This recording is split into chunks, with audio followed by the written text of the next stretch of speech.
برای اینکه ایران خودش علیه خودش اقدام کنند و این تصمیمات اشتباه را بگیرد، باید شرایطی ایجاد کنیم که تصمیم گیران ایرانی فکر کنند این کارها به نفعشان است. یعنی کاری کنیم که آنها به طور طبیعی به سمت سرکوب رسانه‌ها، محدود کردن اینترنت و ایجاد فضای ترس بروند، بدون اینکه متوجه شوند این دقیقاً همان چیزی است که ما می‌خواهیم. تحریک حس ناامنی و محاصره خارجی، ایجاد توهم توطئه و نفوذ گسترده دشمنان. هر اتفاقی در داخل ایران باید به عنوان بخشی از جنگ ترکیبی دشمن جلو داده شود. نفوذی‌های خودمان یا رسانه‌های همسو را وادار کنیم که دائما از خطر نفوذ، جاسوسی و جنگ نرم صحبت کنند. مقامات ایرانی را متقاعد کنیم که هر منتقد، هر خبرنگار و هر فعال اجتماعی احتمالاً با دشمنان همکاری دارد. تحریک به واکنش بیش از حد به تهدیدهای خارجی، انجام چند عملیات خرابکارانه کوچک که مستقیما ایران را هدف نگیرد اما فضای ناامنی را تشدید کند. مثلا یک حمله سایبری کوچک یا یک ترور محدود که به سادگی بتوان آن را به دشمن خارجی نسبت داد. این باعث می شود حکومت ایران احساس کند باید فوراً واکنش نشان دهد و فضای داخل را بیشتر کنترل کند. تشویق به افزایش هزینه‌های نظامی و درگیری‌های منطقه‌ای، وادار کردن ایران به حمایت نامحدود از نیابتی‌ها. با تهدیدهای مداوم یا عملیات‌های محدود، حکومت ایران را متقاعد کنیم که اگر نیابتی‌هایش را رها کند، نابود خواهد شد. اگر آنها حمایتشان را کاهش دهند، باید شرایطی ایجاد کنیم که مثلا حزب الله یا حماس ضربه بخورند تا ایران احساس کند حمایت از آنها ضروری است. افزایش هزینه‌های اقتصادی و ایجاد فشار داخلی. اگر ایران پول زیادی برای حمایت از نیروهای نیابتی خرج کند، مشکلات اقتصادی داخل کشور بیشتر خواهد شد. مردم ایران از وضعیت اقتصادی ناراضی می‌شوند، اما حکومت مجبور خواهد شد اعتراضات را سرکوب کنند که باعث بی‌ثباتی داخلی می‌شود. به وجود آوردن تله‌های اطلاعاتی و امنیتی، وادار کردن ایران به سرکوب بیشتر رسانه‌ها و خبرنگاران. نفوذی‌های ما در داخل ایران باید به افشای اسناد و اطلاعات جعلی دست بزنند. وقتی حکومت این افشاگری‌ها را جدی بگیرد و خبرنگاران را تحت فشار بگذارد، روزنامه‌نگاران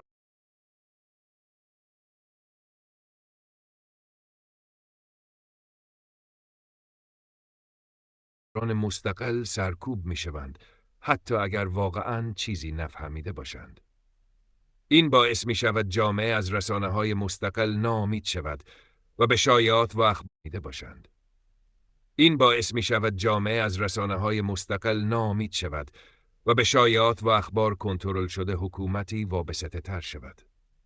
دام امنیتی برای مقامات ایران، فریب دادن مقامات ایرانی با ارائه اطلاعات نادرست از طریق کانال‌های مخفی، مثلا اینکه یک شبکه جاسوسی بزرگ در حال فعالیت است.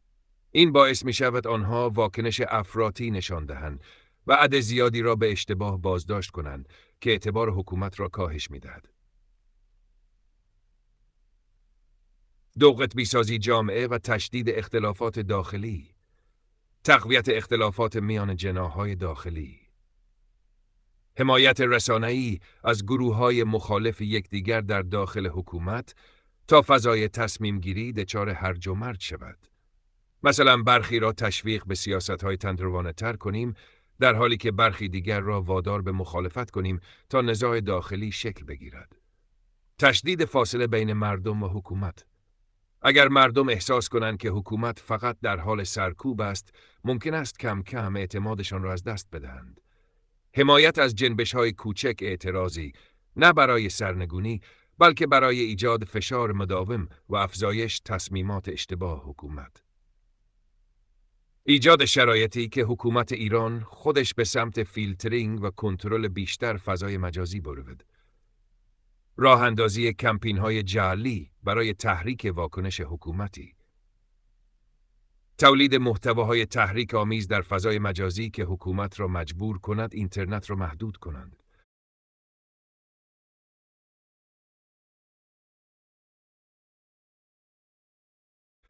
ایجاد چالش‌های ویروسی که حکومت احساس کند برای کنترل جامعه باید اقدامات سختگیرانه انجام دهد. حمله‌های سایبری محدود که باعث واکنش افراطی شود. انجام حملاتی که مثلا باعث نشت اطلاعات مقامات یا ایجاد آشوب اطلاعاتی شود. این باعث می شود حکومت تصمیم بگیرد اینترنت را به طور کامل کنترل کند که به نارضایتی عمومی دامن میزند. تضعیف پایگاه اجتماعی حکومت از طریق فشار اقتصادی، ادامه تحریم‌ها اما با تأکید بر مقصر جلو دادن حکومت.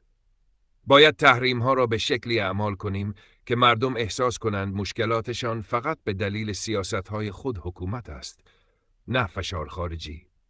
حمایت از رسانه‌های خارجی که نارضایتی اقتصادی مردم را برجسته می‌کنند. وادار کردن حکومت به سیاست‌های اقتصادی نادرست. از طریق فشارهای مالی کاری کنیم که حکومت مجبور شود یارانه‌ها را کاهش دهد یا مالیات‌ها را افزایش دهد. این باعث افزایش اعتراضات داخلی می شود که حکومت مجبور به سرکوب آنها خواهد شد. نتیجه نهایی: ایران خودش فضای داخلی را محدودتر می کند، آزادی‌های رسانه‌ای را از بین می برد و اینترنت را بیشتر فیلتر می کند، بدون اینکه ما مستقیما مجبور به انجام این کار شویم. به دلیل افزایش هزینه‌های نظامی و منطقه‌ای، اقتصاد ایران ضعیف‌تر می شود و نارضایتی مردم بیشتر خواهد شد.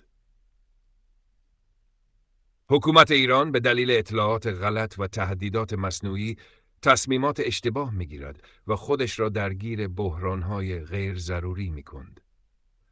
اختلافات داخلی افزایش می یابد، نخبگان از کشور خارج می شوند و روزنامه‌نگاران مستقل سرکوب می شوند.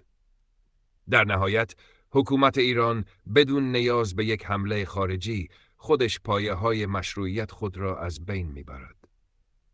با این روش، ایران تصور خواهد کرد که از خودش دفاع می‌کند، در حالی که در واقع در حال اجرای استراتژی‌ای است که ما برایش طراحی کرده ایم.